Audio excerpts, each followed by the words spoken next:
Hello friends, હું કોમલ ભીમાજીયાણી your એજ્યુકેશનમાં આપનું હાર્દિક સ્વાગત કરું છું. ધોરણ 12 વાણિજ્ય વ્યવસ્થા એનું ગાલાનું પ્રશ્નપત્ર 3 એમાં આપણે વિભાગ ડી અગાઉના લેક્ચરમાં જોયો. આજના લેક્ચરમાં આપણે વિભાગ ઈ જોઈએ. વિભાગ ઈની અંદર તમને 5 માર્કના ટોટલ 6 પ્રશ્ન પૂછાય છે. એમાંથી તમારે કોઈ પણ 4 પ્રશ્નના ઉત્તર આપવાના છે. ટોટલ 20 માર્કનો પ્રશ્ન 20 માર્કનો સેક્શન છે.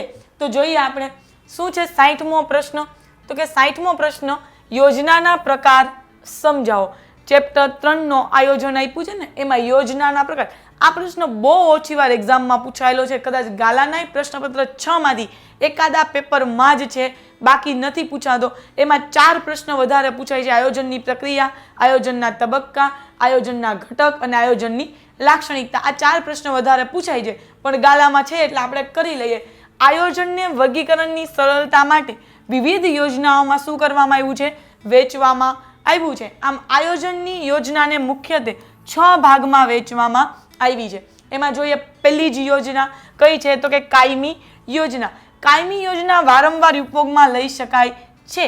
જે કાર્ય અંગે રોજબરોજના નિર્ણય લેવાતા હોય તેવા કાર્યો માટે આ યોજના શું થાય તો કે તૈયાર કરવામાં આવે.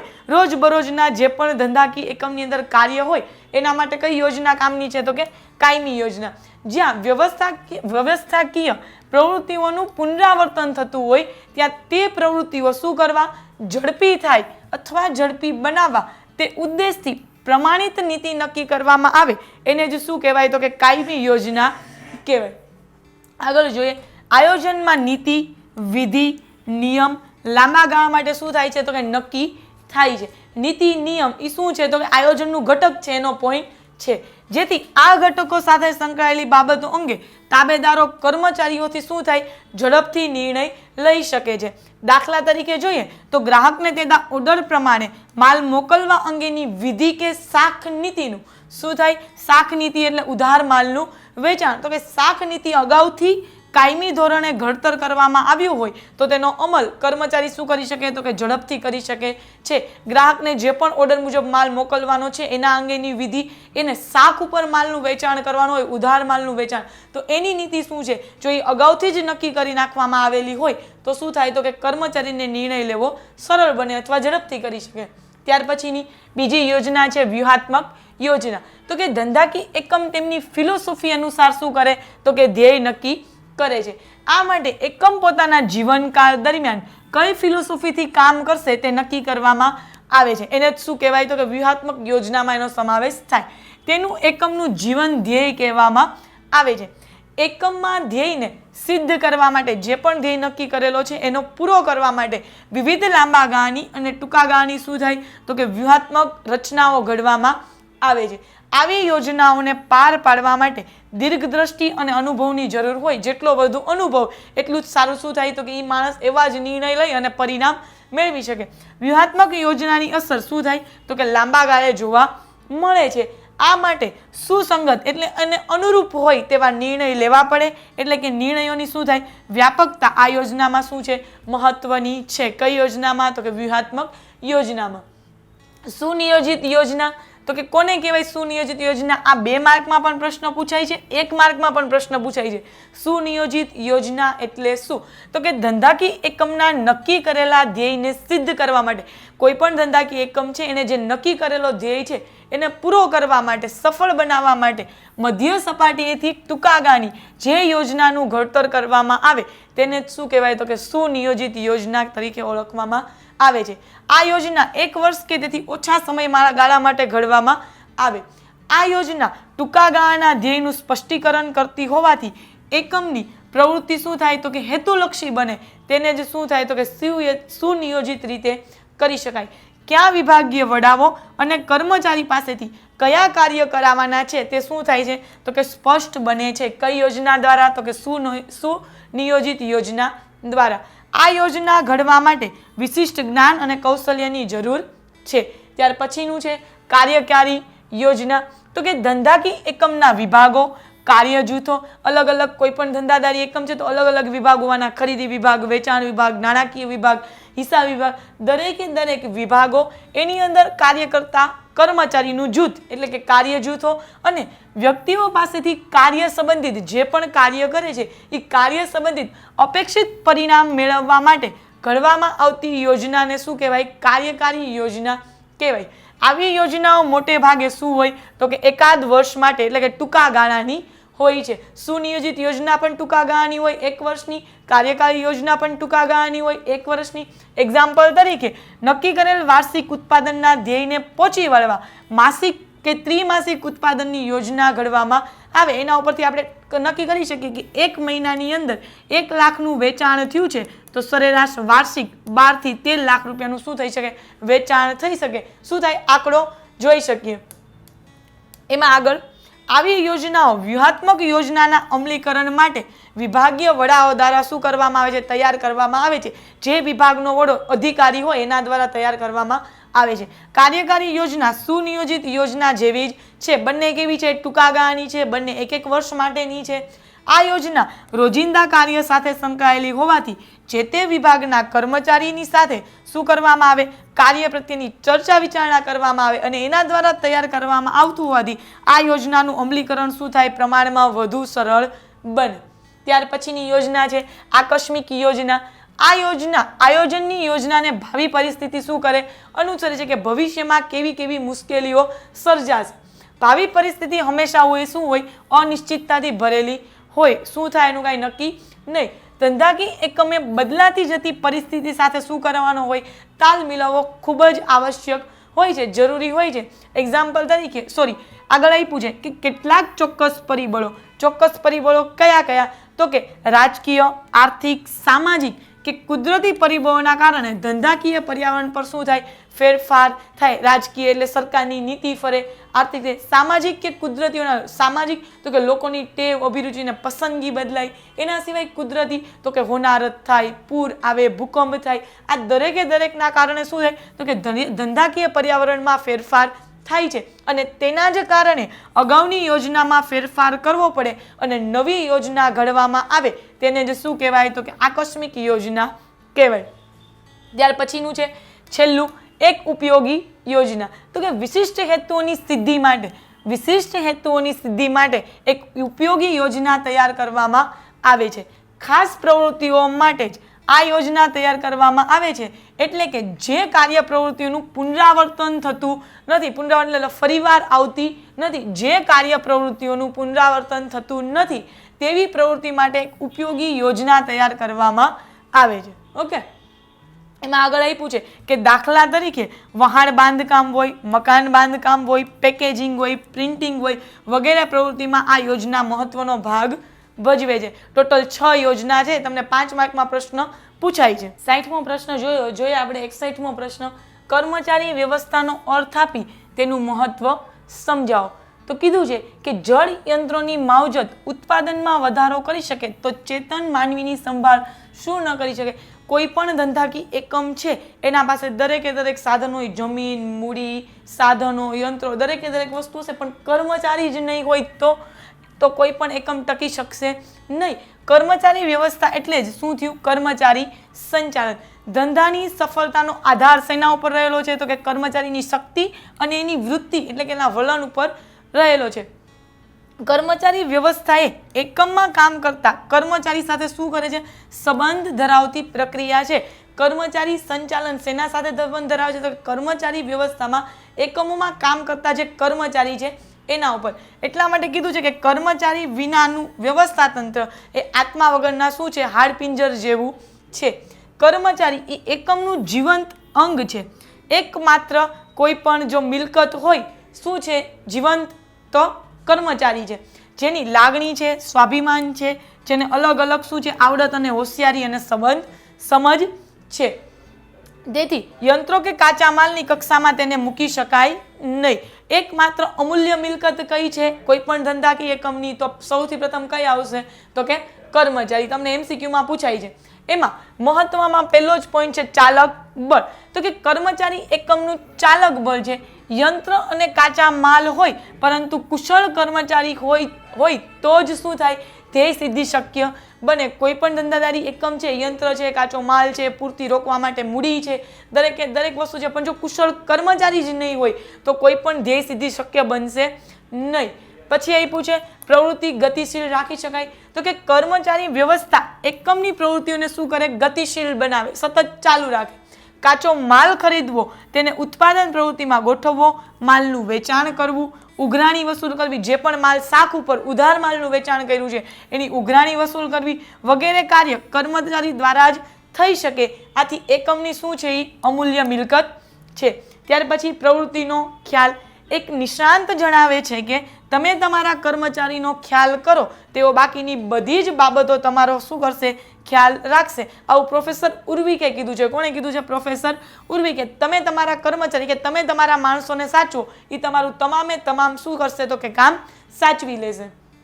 અન્ય સંચાલકીય કાર્યો માટે આવશ્યક, તો કે કર્મચારી વ્યવસ્થા વગર અન્ય સંચાલકીય કાર્ય સફળ થઈ શકતા નથી. કયા? તો કે આયોજન છે, વ્યવસ્થા તંત્રની રચના છે, સંકલન છે, દોરવણી અને અંકુશ જેવા સંચાલનના અન્ય કાર્ય કર્મચારી વ્યવસ્થા વગર શું થાય, તો કે મુશ્કેલ બને. ત્યાર પછી છે એકમના હાથ પગ, તો કે સંચાલનમાં આયોજનનું કાર્ય માનવ શરીરના મગજ જેવું છે. કોઈ પણ નિર્ણય ક્યાં લે, તો કે મગજ લે. એવી જ રીતના સંચાલનમાં કોઈ પણ નિર્ણય કોણ લે, તો કે આયોજન લે. મગજ જેવું સ્થાન ધરાવે છે. તો કર્મચારી વ્યવસ્થા માનવ શરીરના શું છે, હાથ પગ જેવું સ્થાન ધરાવે છે. કોઈ પણ નિર્ણય લીધો એને અમલ કોણ કરે, તો કે શરીર કરે. એવી જ રીતના સંચાલનમાં નિર્ણય લેવાનું કામ કોનું છે, આયોજનનું છે, અને તેનો અમલ કોના દ્વારા થાય છે, તો કે કર્મચારી વ્યવસ્થા દ્વારા. તેમના વિના એકમની પ્રવૃત્તિઓ થઈ શકે નહીં. આગળ પોઈન્ટ આપ્યો છે સતત ચાલતી પ્રક્રિયા, તો કે કર્મચારી વ્યવસ્થા એ સતત ચાલતી પ્રક્રિયા છે. કર્મચારી વિના એકમનું કોઈ અસ્તિત્વ શક્ય નથી. કોઈ પણ ધંધાદારી એકમ છે, કોઈ પણ વ્યક્તિ કોઈ પણ કંપનીની સ્થાપના કરે છે, એની પાસે બધું જ છે, જમીન છે, કાચો માલ છે, મૂડી છે, યંત્રો છે, સાધનો, દરેક વસ્તુ છે, પણ કર્મચારી જ નહીં હોય તો એકમ ટકી શકશે નહીં. જ્યાં સુધી એકમની પ્રવૃત્તિ ચાલુ રહેશે ત્યાં સુધી કર્મચારીઓ રહેશે અને કર્મચારી વ્યવસ્થાનું શું થશે, તો કે અસ્તિત્વ પણ રહેશે. ત્યાર પછી કર્મચારીઓમાં સંતોષ, તો કે કર્મચારીઓની ફરિયાદો, મુશ્કેલીઓને સમજી તેનો ઝડપી નિકાલ કરી શકાય છે. પરિણામે શું થાય, તો કે પરિણામે એકમના કાર્યનું યોગ્ય આયોજન અને કાર્યની યોગ્ય વહેંચણીના કારણે કર્મચારીમાં શું થાય, તો કે સંતોષની લાગણી અનુભવાય. સંબંધોમાં સંવાદિતતા. યોગ્ય કર્મચારી વ્યવસ્થાને કારણે એકમમાં શું થાય, તો કે સંતોષકારક વાતાવરણ ઊભું થાય છે. તેથી માલિક અને કર્મચારી વચ્ચેનો સંબંધમાં શું થાય, તો કે સંવાદિતતા જળવાય. પછીનો પોઈન્ટ આપ્યો છે એકમની પ્રતિષ્ઠામાં વધારો, તો કે સંતુષ્ટ અને કાર્યનિષ્ઠ કર્મચારીઓ એકમની શું છે, અમૂલ્ય મિલકત છે. એ જે પણ કાર્ય કરે છે એના બદલામાં સામેને જેટલો પણ પગાર ચૂકવવામાં આવે એમાં એ શું હોય, તો કે સંતોષ હોય. એટલે કે સંતુષ્ટ કર્મચારી અને કાર્યનિષ્ઠ કર્મચારી એકમની શું છે, તો કે અમૂલ્ય સંપત્તિ છે. તેઓ ધંધાકીય એકમની શું કરે, તો કે પ્રતિષ્ઠામાં વધારો કરે છે. 5 માર્કમાં પ્રશ્ન પૂછાય છે, તમારા બધા પોઈન્ટ લખવાના છે. 61મો પ્રશ્ન જોઈએ 62મો પ્રશ્ન શું કીધું છે, તો કે તાલીમ એટલે શું, તેનું મહત્વ સમજાવો. તો પહેલા તાલીમ એટલે શું, આપણે 5 માર્કનો પ્રશ્ન લખતા હોય ત્યારે પ્રસ્તાવના, પછી એનો અર્થ અને પછી બધા પોઈન્ટ. તો જોઈએ ભરતી દ્વારા ગમે તેટલા કુશળ કર્મચારી મેળવ્યા હોય પરંતુ અનુભવ અને જાણકારી વિના તેઓ યોગ્ય રીતે કાર્ય કરી શકતા નથી. ભરતી કરીને કોઈ પણ કંપની છે એ ગમે એટલા કુશળ કારીગરો મેળવે પરંતુ અનુભવ અને જાણકારી વિના એ કોઈ પણ યોગ્ય કાર્ય કરી શકતા નથી. માટે તાલીમ દ્વારા કુશળતા મેળવી શકાય તે માટે તેઓને જે સૈદ્ધાંતિક અને પ્રાયોગિક શું કરવામાં આવે છે, જ્ઞાન આપવામાં આવે છે. તેનાથી કર્મચારીઓમાં જ્ઞાન, આવડત અને બુદ્ધિ ક્ષમતામાં શું થાય, વધારો થાય છે. આમ માટે જ ધંધાકીય એકમો કાર્યક્રમોનું શું કરતા હોય, તો કે આયોજન કરતા હોય છે. તાલીમ એક કામચલાઉ પ્રક્રિયા નથી પરંતુ શું છે, તો કે સતત ચાલતી પ્રક્રિયા છે. જોઈએ એનો ખ્યાલ, તો કે સરળ શબ્દોમાં કહીએ તો તાલીમ એટલે શું તમારે લખવાનું છે. તાલીમ એટલે કર્મચારીને તેમના કાર્યના સંદર્ભમાં આપવામાં આવતું સૈદ્ધાંતિક અને પ્રાયોગિક જ્ઞાન. તમને 1 માર્કમાં પ્રશ્ન પૂછાય છે અને 5 માર્કની અંદર પ્રશ્ન પૂછાય ત્યારે આવી રીતના પ્રસ્તાવનાની 2-3 લીટી લખી અને શરૂઆત કરવાની છે. શું કહેવાય, તાલીમ એટલે કર્મચારી એ જે પણ કાર્ય કરે છે એ કાર્યના સંદર્ભમાં આપવામાં આવતું સૈદ્ધાંતિક અને પ્રાયોગિક જ્ઞાન. એક વિચારક, એક લેખક છે, એણે એવું કીધું છે કે એકમના કાર્યને ધ્યાનમાં રાખી જ્ઞાન, કૌશલ્ય, વલણ, વર્તન અને ટેકનિકલ સમજણમાં વધારો કરવા કર્મચારીને જે અર્ધતન માહિતી અને જ્ઞાન આપવાની પદ્ધતિ એટલે શું કહેવાય? તાલીમ. આ વ્યાખ્યા થોડીક હાર્ડ છે, એની કરતાં આ લખી નાખશો તો ચાલશે કે તાલીમ એટલે કર્મચારીને તેના કાર્યના સંદર્ભમાં આપવામાં આવતું સૈદ્ધાંતિક અને પ્રાયોગિક જ્ઞાન.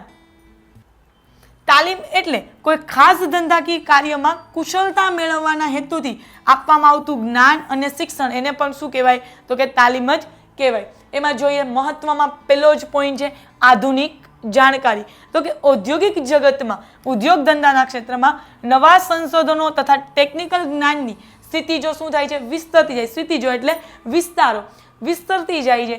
તેની સાથે કદમ મિલાવવા માટે દરેક કર્મચારીને શું થાય? તાલીમ આપવી જરૂરી છે કે નવા નવા ટેકનોલોજીને લગતા જે પણ ફેરફારો આવે એ દરેકે દરેક કર્મચારીને શું થાય? તો કે શીખવવું પડે. એ જે કાર્ય કરે છે એમાં જે નવી ટેકનોલોજી એવી એ શીખવવામાં આવે, તેનું જ્ઞાન આપવામાં આવે, એને શું કહેવાય? તો કે તાલીમ કહેવાય. બીજું છે સલામતી. તો કે ખાસ કરીને મશીનરી સાથે કામ કરતા કર્મચારીઓને તાલીમ દ્વારા શું થાય? તો કે અકસ્માતથી બચાવી શકાય છે. તેઓને થાક લાગે કે કંટાળો અનુભવાય વિના શું કરે? તો કે ઉત્સાહથી કામ કરી શકે તેવી રીતના શું થાય? તો કે કાર્ય પ્રત્યેની તાલીમ આપવામાં આવે છે. ત્યાર પછીનું તો કે ત્રીજું, કાર્ય સંતોષ વધે. તો કે તાલીમ દરમિયાન કર્મચારીને જે કાર્ય અંગે તાલીમ આપવામાં આવી હોય તે જ કામ માટે શું થાય? તો કે તેને કામગીરી સોંપવામાં આવે છે તાલીમ આપ્યા પછી. જેથી શું થાય? તો કે તેઓનો વધુ જુસ્સો વધે અને સાથે સાથે કાર્ય કરે અને કાર્ય સંતોષની શું કરે? તો કે લાગણી અનુભવે છે. ચોથો પોઈન્ટ છે કર્મચારી ફેરબદલી દરમાં ઘટાડો.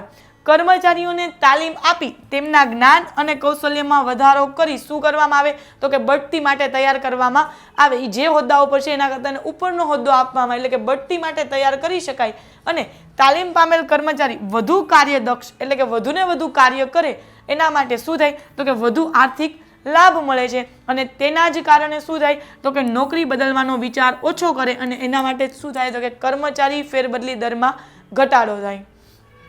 ત્યાર પછીનો પોઈન્ટ છે નફામાં વૃદ્ધિ.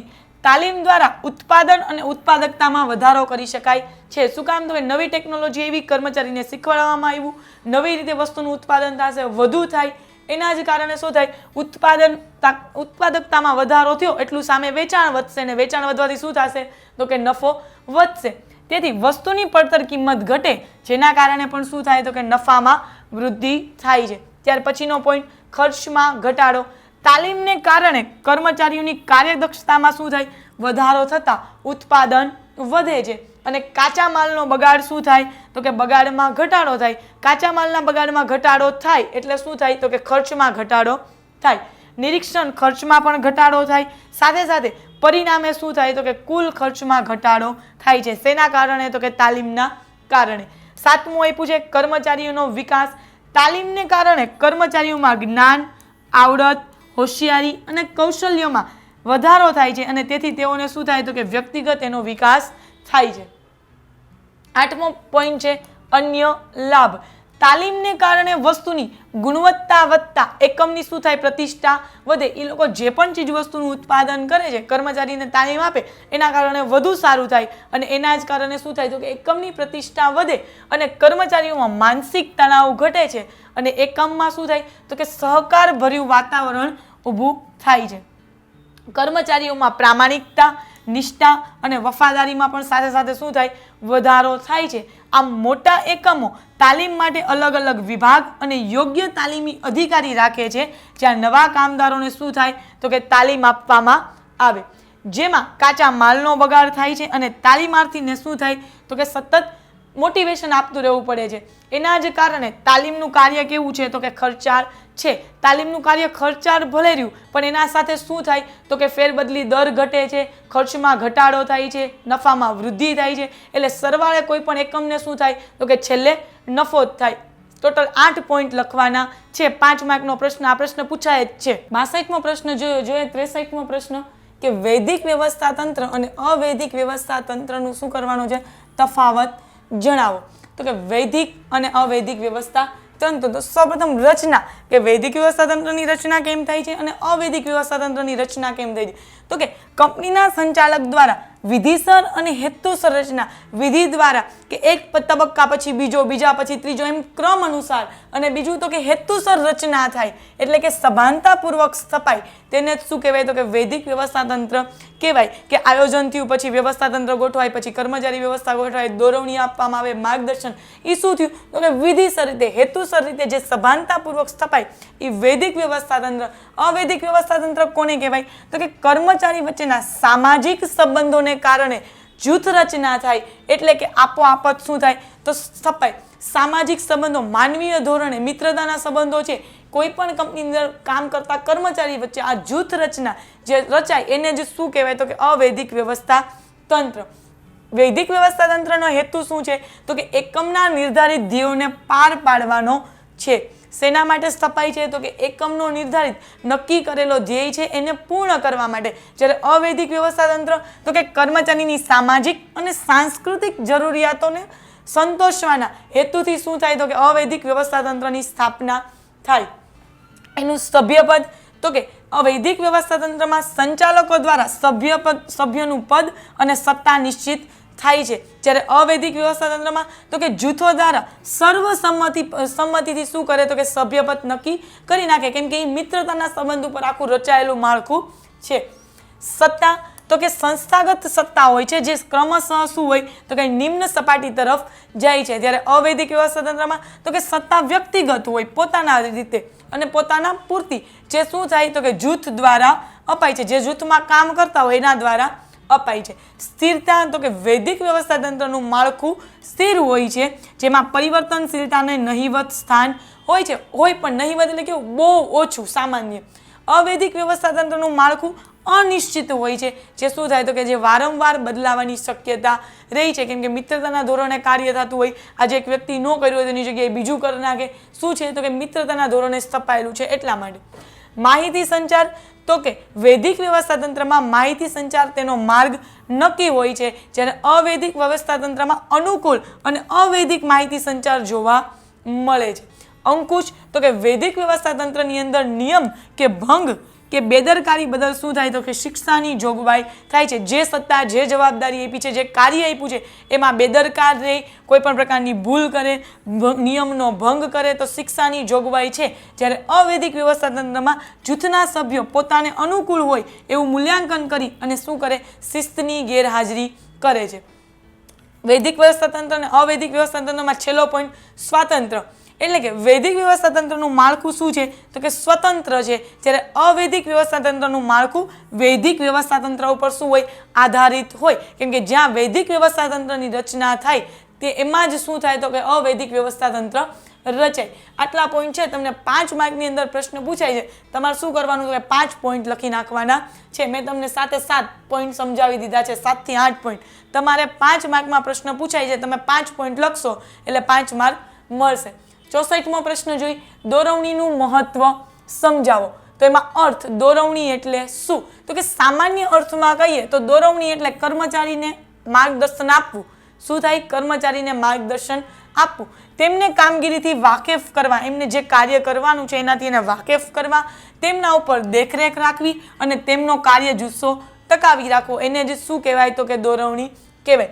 કર્મચારીની ધ્યેય પૂર્તિ માટે માર્ગદર્શન આપવાનું કાર્ય એટલે દોરવણી. અને કુંતલ ઓડોલના જણાવ્યા મુજબ જો તમને 2 માર્કમાં પ્રશ્ન પૂછાય દોરવણી એટલે શું, તો તમારે આ વ્યાખ્યા લખવાની છે કે દોરવણી એટલે તાબેદારોને માર્ગદર્શન આપવું, તેમના પર દેખરેખ રાખવી, તેનું નામ દોરવણી કહેવાય. દોરવણી એ એવું કાર્ય છે જે નક્કી કરેલા ઉદ્દેશો સિદ્ધ કરવા માટે મદદનીશને શું કરે, આદેશો આપી તેમની ઉપર શું કરતું હોય તો કે નિયંત્રણ રાખતું હોય. જે કાર્ય કરવાનું છે એનું માર્ગદર્શન આપે અને એના ઉપર શું કરે તો કે નિયંત્રણ રાખે. આગળ જોઈએ એનું મહત્વ. ધંધાકીય એકમમાં કર્મચારીઓની કાર્યક્ષમતાનો આધાર શું છે તો કે દોરવણી ઉપર રહેલો છે, કેમ કે દોરવણી મુજબ જ ખબર પડે કે કયું કાર્ય ક્યારે ને કેવી રીતે કરવાનું છે, એમાં આગળ કેમ વધવું, એ શેના દ્વારા થાય તો કે દોરવણી દ્વારા ખબર પડે. દોરવણી એટલે શું થાય તો કે માર્ગદર્શન. દોરવણી દ્વારા કર્મચારીને પ્રોત્સાહિત કરી તેમના કાર્યોનું નિરીક્ષણ કરી તેમને યોગ્ય માર્ગદર્શન આપી એકમના ધ્યેયને શું કરી શકાય તો કે હાંસલ કરી શકાય છે. સંચાલન પ્રક્રિયાના વિવિધ કાર્યો પૈકી દોરવણીનું કાર્ય શું છે તો કે વિશિષ્ટ મહત્વ ધરાવે છે. એમાં સૌપ્રથમ મહત્વમાં પહેલો પોઈન્ટ છે કાર્યક્ષમતામાં વધારો. વ્યવસ્થાતંત્ર કાર્યક્ષમ ત્યારે જ બને જ્યારે તેમાં કામ કરતા કર્મચારીને વિભાગીય કાર્યો વિષયક શું થાય તો કે એને યોગ્ય દોરવણી આપવામાં આવે. એ જે પણ વિભાગમાં કામ કરે છે કર્મચારી એના વિભાગનું એના કાર્ય વિશે કે જે પણ કાર્ય કરે છે એના વિષયને લગતું જે માર્ગદર્શન આપવામાં આવે એને શું કહેવાય દોરવણી કહેવાય. આમ દોરવણીને કારણે કર્મચારીને પોતાના કાર્ય સત્તા અને જવાબદારી અંગેની સ્પષ્ટતા થાય છે અને તેથી જ શું થાય તેની કાર્યક્ષમતામાં વધારો થાય કે એની શું સત્તા છે એને કયું કયું કાર્ય કરવાનું છે એના માટેની એની જવાબદારી શું છે. આ દરેકે દરેક વસ્તુ શેના દ્વારા ખબર પડે તો કે દોરવણી દ્વારા માર્ગદર્શન આપવામાં આવે અને એના જ કારણે કાર્યક્ષમતામાં શું થાય તો કે વધારો થાય. ત્યાર પછીનો પોઈન્ટ કાર્યક્ષમતાનું વિશ્લેષણ. દોરવણી દ્વારા કર્મચારીઓના કાર્યનું શું થાય તો કે વિશ્લેષણ કરવામાં આવે છે.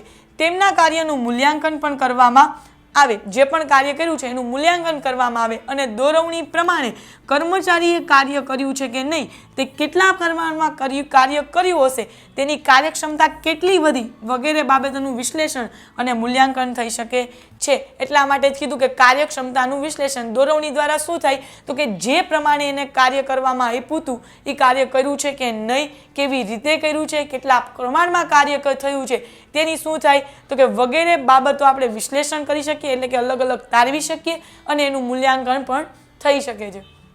પછીનો પોઈન્ટ છે કર્મચારીને પ્રોત્સાહન. તો કે દોરવણીને કારણે કર્મચારીને યોગ્ય કાર્ય પદ્ધતિ તથા નીતિ નિયમોથી શું કરવામાં આવે છે વાકેફ કરવામાં આવે છે કે આ કાર્ય આવી રીતના કરવાનું છે એમાં બેદરકાર રહેશો તો આવા આવા શિક્ષાત્મક પગલાં લેવામાં આવશે. દરેકે દરેક માર્ગદર્શન શેના દ્વારા મળે છે તો કે દોરવણી દ્વારા. કાર્ય અંગેની તેમની દ્વિધાઓ શું કરી શકાય દૂર કરી શકાય. એની અંદર જેને બીક હોય એની સામે જે મુશ્કેલી આવતી હોય એને દૂર કરી શકાય છે જેથી કાર્ય કરવાનું શું મળે તો કે એને પ્રોત્સાહન મળે. ત્યાર પછીનો પોઈન્ટ છે અસરકારક આયોજન. ધંધાકીય એકમના બધા જ કાર્યોનું આયોજન કોઈ એક વ્યક્તિ દ્વારા શક્ય નથી. આયોજન કરનાર અધિકારી મદદનીશો દ્વારા જરૂરી માહિતી એકત્રિત કરી શું કરે આયોજન કરે છે કે જેટલા પણ અધિકારીઓ છે જેટલા પણ વિભાગના વિભાગીય અધિકારીઓ છે એના દ્વારા માહિતી એકત્રિત કરી અને આયોજન શું કરે બનાવે છે. આમ આયોજન દ્વારા નિર્ધારિત કરેલ ધ્યેયને પાર પાડવાનું કાર્ય કોણ કરે તો કે દોરવણી દ્વારા થાય છે. કેમ કે આયોજને નક્કી તો કરી નાખ્યું કેવી રીતના કાર્ય કરવાનું છે કેટલા પ્રમાણમાં કરવાનું છે પણ એ કાર્ય શેના દ્વારા થાય તો કે દોરવણી એટલે કે માર્ગદર્શન અપાય એના દ્વારા કર્મચારીઓ કરે. ત્યાર પછીનો પોઈન્ટ અસરકારક વ્યવસ્થાતંત્ર. તો કે દોરવણીને કારણે દરેક કર્મચારીને તેની સત્તા અને જવાબદારીનો શું થાય ખ્યાલ આવે. આ ઉપરાંત અધિકારીઓના હુકમ અને સૂચનાઓનું શું થાય તો કે યોગ્ય રીતે પાલન થાય અને તેથી જ સમગ્ર વ્યવસ્થાતંત્ર શું થાય તો કે અસરકારક બને. ત્યાર પછીનો પોઈન્ટ છે સંકલન અને સહકાર. દોરવણી દ્વારા કર્મચારીના કાર્યનું શું થાય તો કે સંકલન સાધી શકાય. કેમ કે એક પ્રકારનું માર્ગદર્શન આપવામાં આવતું હોય કાર્ય કેવી રીતે કરવું તો એના દ્વારા બીજું તો કે સંકલન સાધી શકાય. એટલે તો કે સંકલનથી શું ખબર પડે કે કોઈ પણ કાર્ય ફરીવાર બેવડાતું નથી કે કોઈ એકમનું કાર્ય સાવ બાકી જ રહી જતું નથી. એ પણ શું થાય તો કે દોરવણી દ્વારા સંકલનથી કર્મચારીમાં સંકલન સાધી શકાય છે. કર્મચારીના વ્યક્તિગત ધ્યેયને એકમના મુખ્ય ધ્યેય સાથે શું કરવામાં આવે છે જોડવામાં આવે છે. દોરવણી આપનાર નેતા તેના તાબેદારોના કાર્યનું શું કરતા હોય તો કે સંકલન કરતા હોય છે. પછીનું છે અંકુશનું કાર્ય. દોરવણી આપવાથી કર્મચારીની કાર્ય અંગેની ભૂલ અને ખામીઓની શક્યતા શું થાય ઘટી જાય. કેમ કે કોઈ પણ માણસ છે એ ગમે એમ કામ કરતો હોય અને એ કાર્ય માટેનું એને જ્ઞાન આપવામાં આવે માર્ગદર્શન આપવામાં આવે એના આધારે કાર્ય કરે તો શું થાય તો કે ભૂલ શક્યતાઓ ઓછી થઈ જાય ભૂલ થવાની. તેથી નિર્ધારિત લક્ષ્યાંકો પ્રમાણે કર્મચારી પાસેથી કામ મેળવવું શું થાય સરળ બને. આમ અંકુશનું કાર્ય પણ શું થાય અસરકારક બને. કેમ કે અંકુશનું તો કામ જ શું છે કે દરેકે દરેક કાર્ય થઈ ગયા પછી એની ઉપર દેખરેખ રાખવી. ત્યાર પછી કાર્ય જુસ્સામાં વધારો. દોરવણી આપવાથી કર્મચારીઓના કાર્ય પ્રત્યેનો અભિગમ શું થાય છે બદલાય છે અને રુચિ વધે. આપણને કોઈ કાર્ય સાવ આવડતું જ ન હોય આપણે ત્યારે કરીએ અને આપણને કોઈક શીખવાડે અને પછી કરીએ તો આપણો રસ શું થાય એમાં વધે. એટલા માટે કીધું છે કે દોરવણી આપવાથી કર્મચારીના કાર્ય પ્રત્યેનો અભિગમ બદલાય અને રુચિ વધે છે. જ્યારે કોઈ અવરોધો ઊભા થાય તો કર્મચારી તેનો શું કરે તો કે ઉકેલ લાવી શકે. અવરોધ એટલે કોઈ પણ પ્રકારની મુશ્કેલી ઊભી થાય તો એની સામે કર્મચારી શું કરે ઉકેલ લાવી શકે. શું કામ તો કે એને દોરવણી દ્વારા માર્ગદર્શન આપવામાં આવ્યું હોય એટલે. પરિણામે કાર્યનું સાતત્ય વધે અને કર્મચારીનો જુસ્સો પણ શું થાય તો કે વધે છે. વિચલનોની શોધ.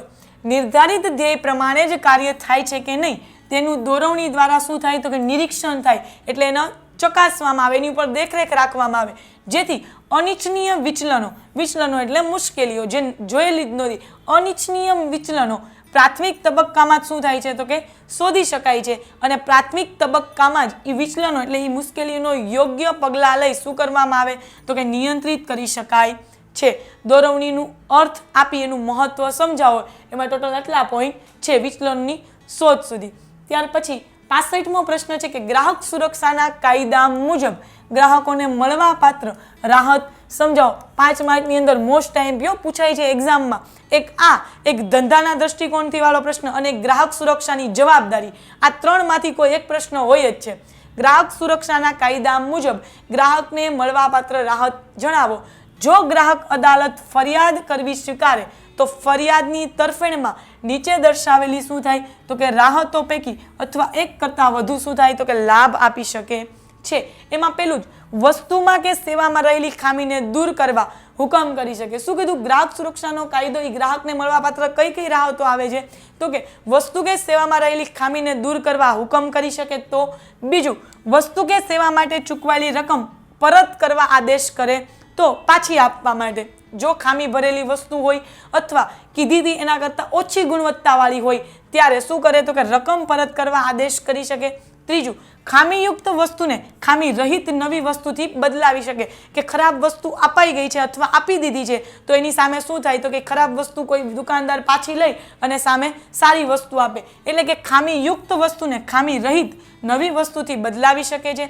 ત્યાર પછીનું ચોથો ગ્રાહકનું શું રાહત છે તો કે સામેના પક્ષની બેદરકારીના કારણે ગ્રાહકને થયેલ નુકસાન કે ઈજા માટે એને વ્યાજબી શું થાય તો કે વળતર અપાવી શકે છે. જેટલો પણ ખર્ચો થયો હોય એ સામે શું થાય તો કે વ્યાજબી વળતર અપાવી શકે. યોગ્ય સંજોગોમાં શિક્ષાત્મક નુકસાનની ચૂકવવાપાત્ર ફરજ પણ પાડી શકે છે. એની સામે જે પણ ફરિયાદ કરી એના માટેનો વકીલનો એનો જે પણ ખર્ચ થયો હોય એ શિક્ષાત્મક પગલાંની શું થાય તો કે નુકસાનની સામે ચૂકવવા માટે ફરજ પાડી શકે. છઠ્ઠું અયોગ્ય અને પ્રતિબંધક વેપાર નીતિ થતી હોય તો તે બંધ કરાવી શકે અને ભવિષ્યમાં તેનું પુનરાવર્તન ન કરવાનો હુકમ પણ કરી શકે છે. કોણ? ગ્રાહક સુરક્ષાનો કાયદો. જોખમી વસ્તુઓનું ઉત્પાદન કે વેચાણ રોકી શકે.